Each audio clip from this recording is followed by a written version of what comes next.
Bismillahirrahmanirrahim. Assalamualaikum warahmatullahi wabarakatuh.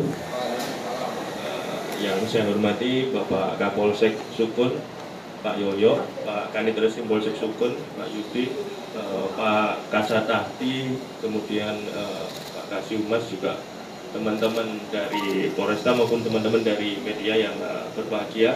Pada pagi hari ini kita akan melaksanakan rilis terkait kejadian beberapa waktu yang lalu yang sempat menyedot perhatian masyarakat, yaitu tentang dugaan kasus pembunuhan TKP dealer Yamaha Jalan Satsri Tubun, Kecamatan Sukun.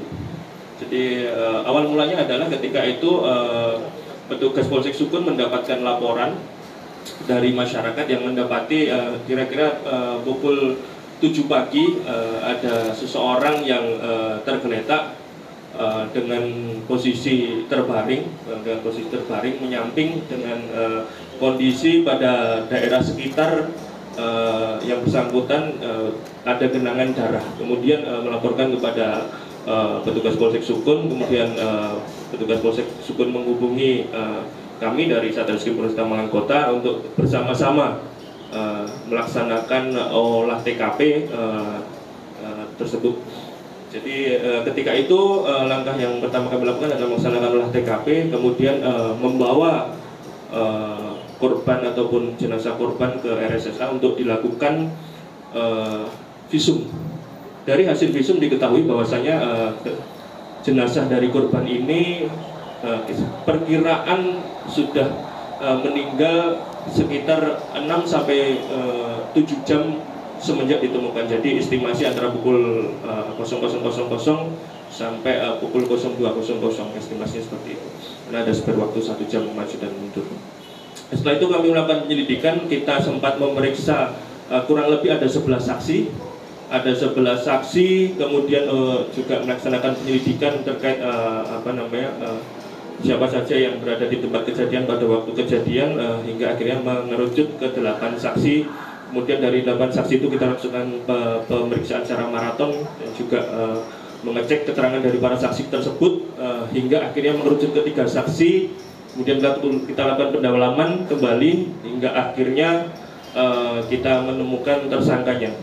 Pada awalnya tersangka ini sempat ketika statusnya masih saksi sempat berusaha mengaburkan penyelidikan daripada petugas dengan mengatakan bahwasanya yang bersangkutan ini melihat korban memiliki masalah dengan yang diceritakan oleh saksi ini dengan orang dampit terkait sesuatu hal, dan terjadi perselisihan.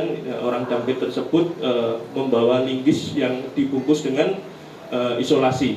Nah, ceritanya seperti itu.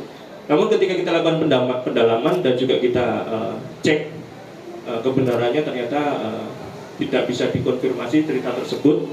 Walaupun penyelidikan sempat membias, namun alhamdulillah atas izin Allah kemudian kita lakukan pendalaman sehingga akhirnya kita dapati yang bersangkutan ini saudara ST adalah sebagai pelakunya. Jadi awal mulanya adalah saat itu saudara ST ini mengamen dengan saksi A dan saksi L. Kemudian sekitar pukul 11.00 malam hari meninggalkan saksi A dan saksi L untuk kembali ke tempatnya istirahat, yaitu di halaman dealer Yamaha Gadang. Kemudian setelah itu bertemu dengan korban, kemudian mengobrol terkait bahwasanya beberapa waktu yang lalu korban ini selain sebagai pengamen, jadi dari sisihkan penghasilannya dia putar penghasilannya dengan cara dia membeli HP. Waktu itu HP menjadi permasalahan senilai 200.000. Waktu itu masih membayar 170.000, kemudian hutang kepada tersangka 30.000. Jadi ketika itu si korban ini berniat ingin mengembalikan HP tersebut karena HP tersebut kondisinya tidak sesuai dengan yang diharapkan korban.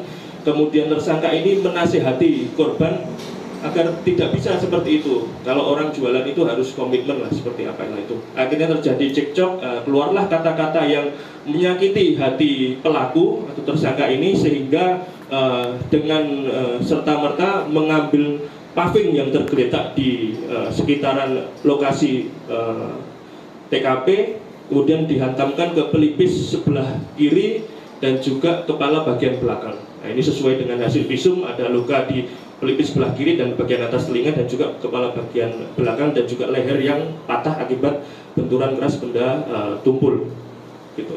Nah, setelah itu tersangka ini berusaha untuk menyembunyikan perbuatannya dengan cara mencuci batu paving yang digunakan untuk memukul korban yang sudah terkena darah, dan juga mencoba membersihkan papan kayu yang digunakan sebagai alas tidur korban yang sudah terkena darah dengan air mineral.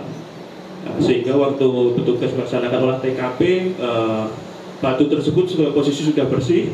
Jadi kemudian ketika kita lakukan pemeriksaan sehingga kita tetapkan si tersangka ini sebagai pelakunya, kami kembali ke TKP untuk melaksanakan rekonstruksi. Jadi untuk batu dan triplek ini disita di TKP.